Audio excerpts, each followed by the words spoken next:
25 তারিখ রাত 9:30 আমি যখন বাসায় উঠি, তখন আমার ওয়াইফ পাশের রুম থেকে দৌড় দিয়ে আমার রুমে ঢুকে।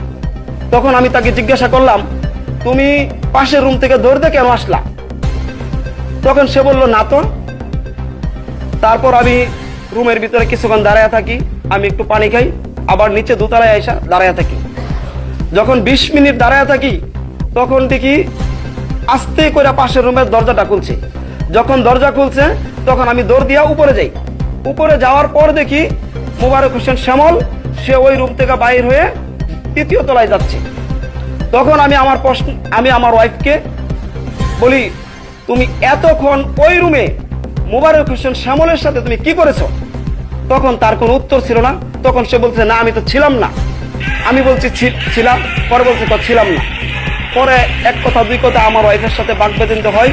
এবং আপনারা সিসি ভিডিও ফুটেজ যদি 2 ঘন্টার উদ্ধার করেন, তাহলে এখানে অনেক কিছু দেখবেন। সে যে দৌড় দিয়ে আমার রুমে ঢুকছে, প্লাস মোবারক হোসেন শ্যামলও যে ওই 4র্থ তলায় গেছে। তখন আমি একই রুমে ছিল, দীর্ঘক্ষণ একই রুমে ছিল। তখন আমি তাকে বলতেছি এবং দরজার সামনে তার সাথে আমি তর্ক বিতর্ক করতেছি। ঠিক ওই মুহূর্তে মোবারক শ্যামল 4র্থ তলা থেকে নিচে নেমে আসে, আমাকে হিংস্র ভাগের মতো জাপটে ধরে। যখন ধরে, এটা হলো আমি বুঝতে পারি প্রায় 2-3 মাস যাবত। কিন্তু আমি তাকে আগের থেকে সন্দেহ করতাম। সন্দেহ করলেও তখন আমি এতটা বুঝি নাই যে সে এত হিংস্র হয়ে উঠবে।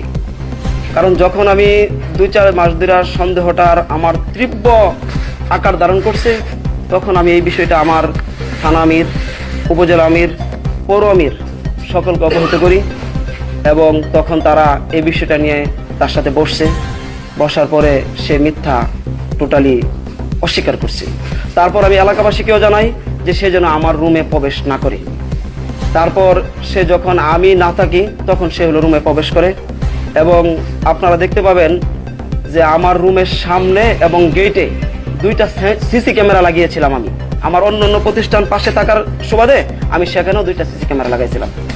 যখন হলো সে বুঝতে পারছে যে হলো আমি ওই সিসি ক্যামেরা দেখা সে কখন বাসায় ঢুকতেছে এটা আমি আন্দাজ করতে পারি, তখন সে আমাকে হুমকি দিছে যে আমার বিল্ডিং এ কোনো সিসি ক্যামেরা লাগানো যাবে না। তখন সে সিসি ক্যামেরা 2টা সে খুলে ফেলে দিচ্ছে। তারপর আমার বউ উত্তপ্তভাবে জড়িত। সে আপনারা গত একটা ভিডিওতে দেখতেই পাচ্ছেন যে আমি মৃত্যু সজ্জায়, সে আমার পাশে দাঁড়ায়নি, না দাঁড়ায় বরঞ্চ তার শ্যামলের সাথে সে শ্যামলের পক্ষ নিয়ে সে কথা বলেছে।